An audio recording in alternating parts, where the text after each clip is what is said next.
I've never gotten to see any of Janet's scholarly publications. They're out there on the table. It's really cool to see them actually in print there. One of them is called The Homing Ability of the Neotropical Bat Philostomus Hastatus, with evidence for visual orientation, which sounds so dry and academic, doesn't it?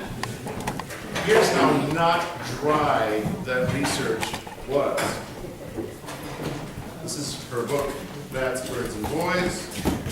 And this is a little bit of background for the prologue.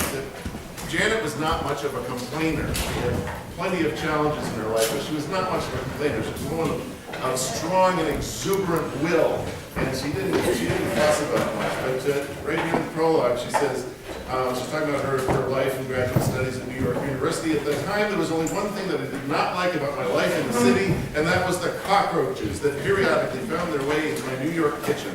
In fact, my dislike for the roaches was so great that when I was about to get married, I asked Tim, my fiancé, if part of the marriage contract could be that he would kill all the future cockroaches in my life.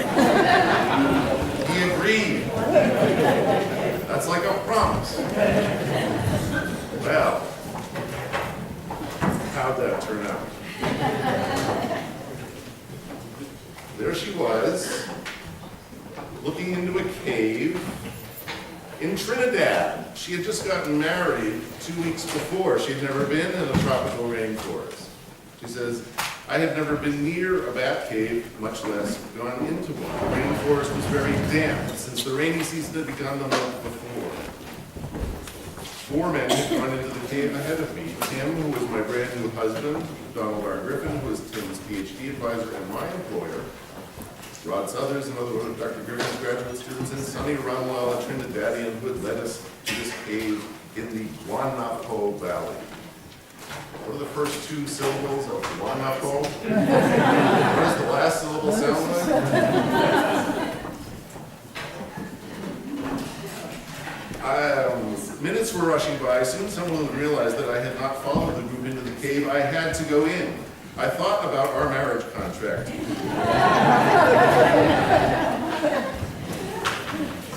Obviously, Tim had forgotten all about the roach clause. I had no choice. I could not let even 1 more minute pass. I gritted my teeth, pointed my headlamp toward the cave floor. What's on the cave floor?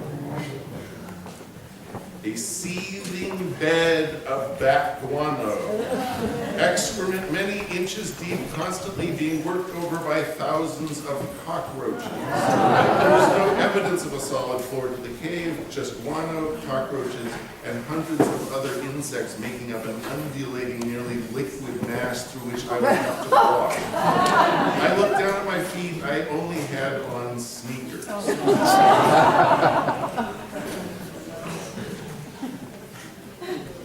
I gritted my teeth, pointed my headlamp toward the cave floor swarming with roaches, thought grave thoughts, and entered the cave.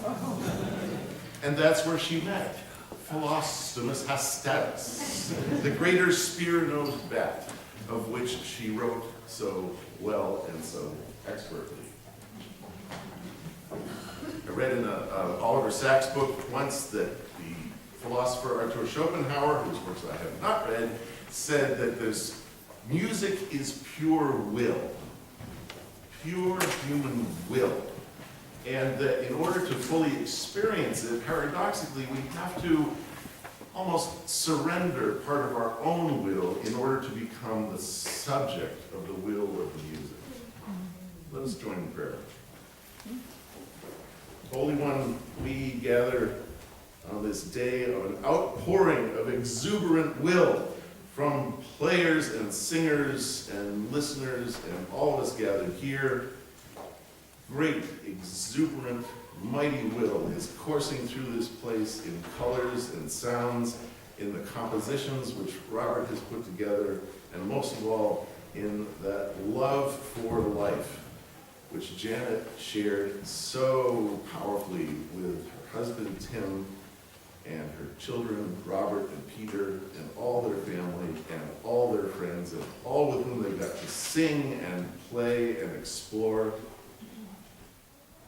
For the bats, which brought them together in serious research, which really contributed to a world in which we might have a greater will to live in sisterhood and brotherhood with all the living creatures around us, to have a greater will for stewardship, for care, for mutual interdependence, joyful interdependence.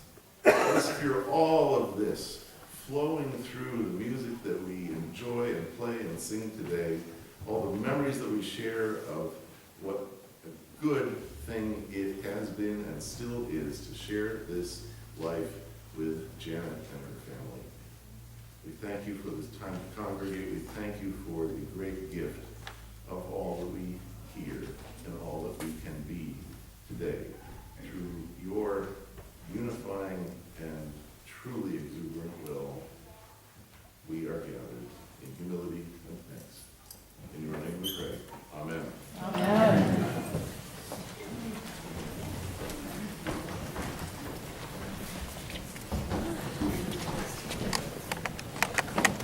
Hello, I'm Rosie, Amador, my husband Brian. We were blessed to have met Janet and Tim in 1993 on a semester at sea ship, our very first of 7 occasions when we would be lucky enough to get invited to share our music. We sing Latin American music, and we were traveling through the Caribbean.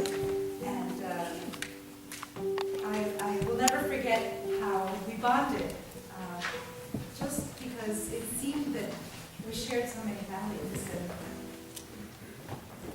And Janet chose to stay in touch, and Tim did as well. But Janet wrote me letters and later emails, and we had also the great fortune of being brought by Tim, lots of hard work to play at Swarthmore, and I'm so honored and thankful to have been a part of her life and continue to be a part of Tim and Robert's life. We both are.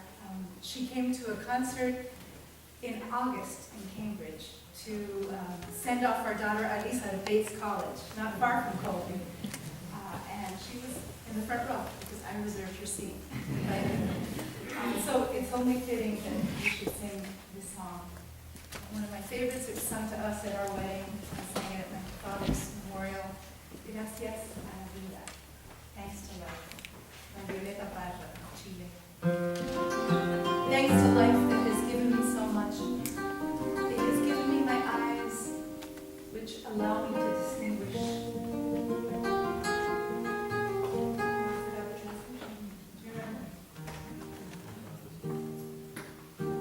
Allow me to distinguish the black, the night from the day.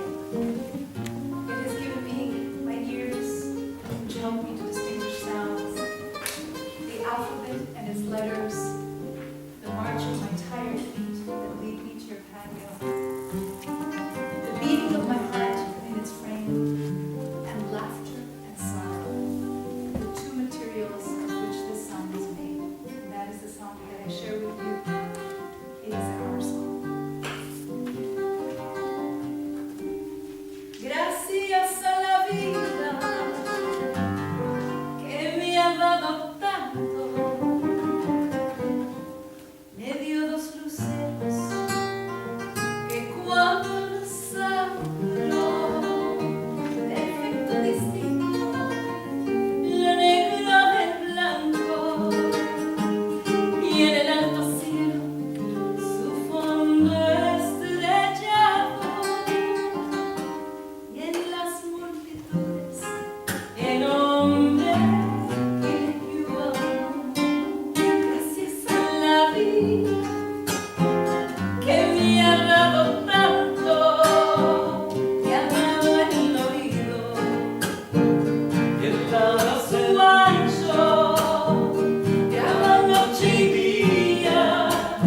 Grillos y canarios, ardillos, turbinas, ladridos, chupazos, y la voz tan tierna de mi bien amado. Gracias a la vida que me ha dado tanto.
Gracias a la vida, que me ha dado tanto, me ha dado la risa y me ha dado el llanto, así yo distinto, dicha de quebranto, los dos materiales que forman mi canto, y el canto de ustedes que es el mismo canto, y el canto de todos que es mi propio canto.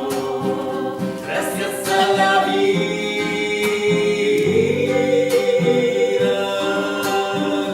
gracias a la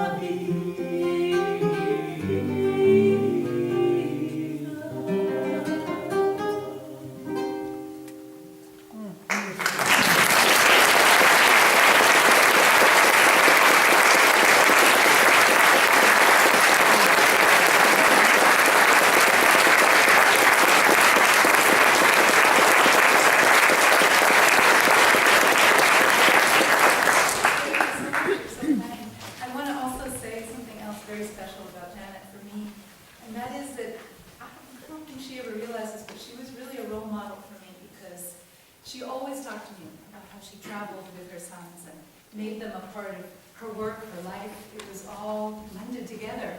And that is something that when we had our twins, we chose to do as well. They toured with us for many years and they sang with us. In fact, they made a bilingual children's CD with us. And after a little while, they kind of said, enough of the children's music. They started doing more adult music. And one of them is now a singer-songwriter, the one who's at Bates.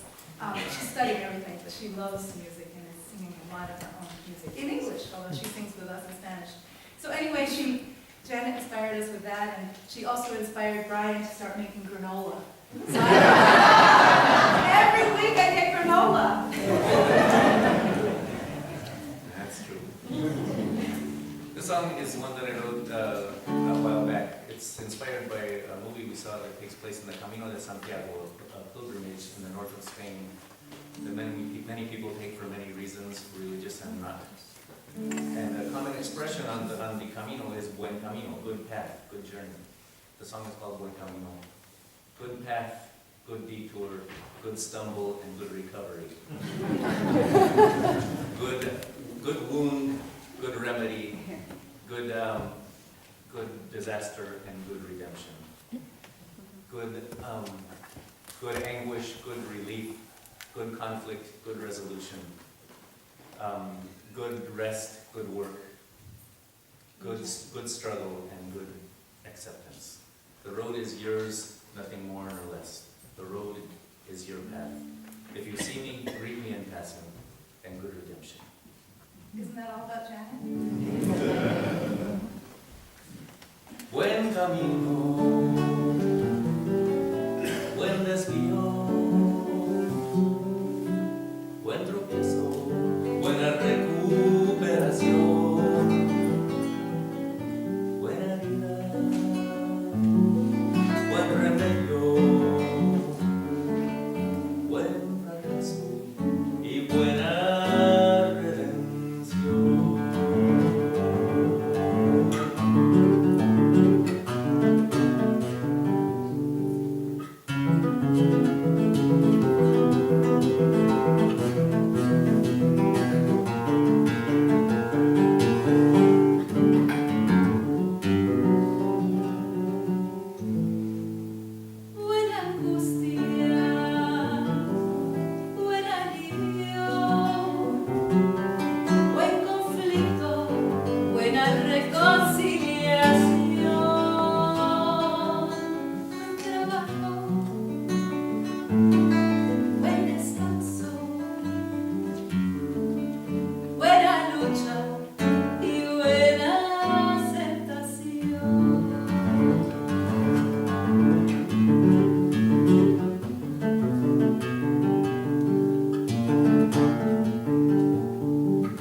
camino.